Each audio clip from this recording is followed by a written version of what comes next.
जो ये प्रतिकूलता करने वाले डंडे हैं और इनके ऊपर फहराता है भक्तों का झंडा। अगर प्रतिकूलता ना हो तो इतनी ख्याति संतों की ना हो। संतों की ख्याति ही होती प्रतिकूलता से। अगर मीरा जी को उनका देवर इतनी प्रतिकूलता न देता तो मीरा जी की महिमा प्रकाशित नहीं होती। हिरण्यकश्यप प्रहलाद जी को इतना कष्ट न देता तो महान भक्तराज प्रहलाद की इतनी महिमा प्रकाशित ना होती। तो थोड़ी देर के लिए हमें दिखाई देता है कि ये भक्त को नीचा दिखा रहे हैं, लेकिन सही बात मानो तो भक्त को ऊंचा फहराने वाले वही लोग होते हैं जो उनकी कड़ी निंदा करते हैं, उनका कड़ा विरोध करते हैं, वही प्रकाशित कर देते हैं। ये भी भगवत प्रेरित होते हैं। नहीं तो किसकी सामर्थ्य है सीम की चाप सके को तासु बड़ रखवार रमापति जासु। भगवान के दास का कोई बाल बांका भी कर सके, किसकी ताकत है?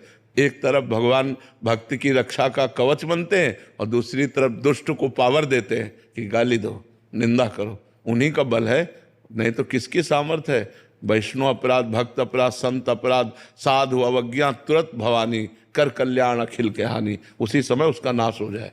लेकिन भगवान उसको बल देते हैं, क्यों? भक्ति की महिमा प्रकाशित करने के लिए कि मेरे भक्त में इतनी सामर्थ्य होती है। ये तभी समझ में आता है जब कोई विरोधी विरोध करता है। फिर उसके ही अंत में देखा जाता है कि महाराज जी जो विरोध कर रहा है वो उसका भी पतन हो जाता है महाराज जी। हाँ, क्योंकि विरोध करने से थोड़ा लंबा समय लगता है। हाँ, नाश तो बिल्कुल बिल्कुल सर।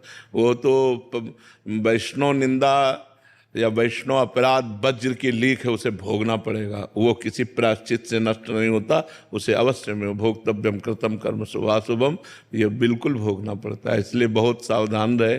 संतों को पहचानना बहुत कठिन है। संतों के कई परिवेश होते हैं, बताया नहीं। जैसे एक संत हैं जो नंगे घूम रहे हैं, श्री सुखदेव जी, और एक संत है जो राजा बने बैठे हुए हैं, जनक जी। एक संत हैं जो केवल दुर्वांकुर दूर का रस पीते हैं, दुर्वासा जी, और एक संत है अम्बरीश जी, चक्रवर्ती सम्राट है। दुर्वासा जी को भी भ्रम हो गया कि अम्बरीश ऐसा कैसे हो सकता है, और सुदर्शन चक्र हर समय अम्बरीश जी की सुरक्षा मिला। संत वेश से नहीं, संत स्थिति कहते हैं। वेश मात्र में तो भुलावा भी हो सकता है, छलावा भी हो सकता है, लेकिन संत स्थिति होती है। अगर बिल्कुल बिल्कुल वो पैंट शर्ट में भी है और स्थिति है तो वो संत है। देखो विभीषण जी राजमंत्री हैं और रावण के भाई हैं, और भगवान के जब सामने आए तो कहा तुम सारीखे संत प्रिय मोरे, धरो देह नहीं आन निहोरे। आप जैसे संतों के लिए मैं शरीर धारण करता हूँ, भगवान ने विभीषण जी को कहा। तो वहाँ विभीषण जी का कोई लाल पीला वेश नहीं था, वो अपने राजमंत्री स्वरूप से थे, लेकिन हृदय संत है।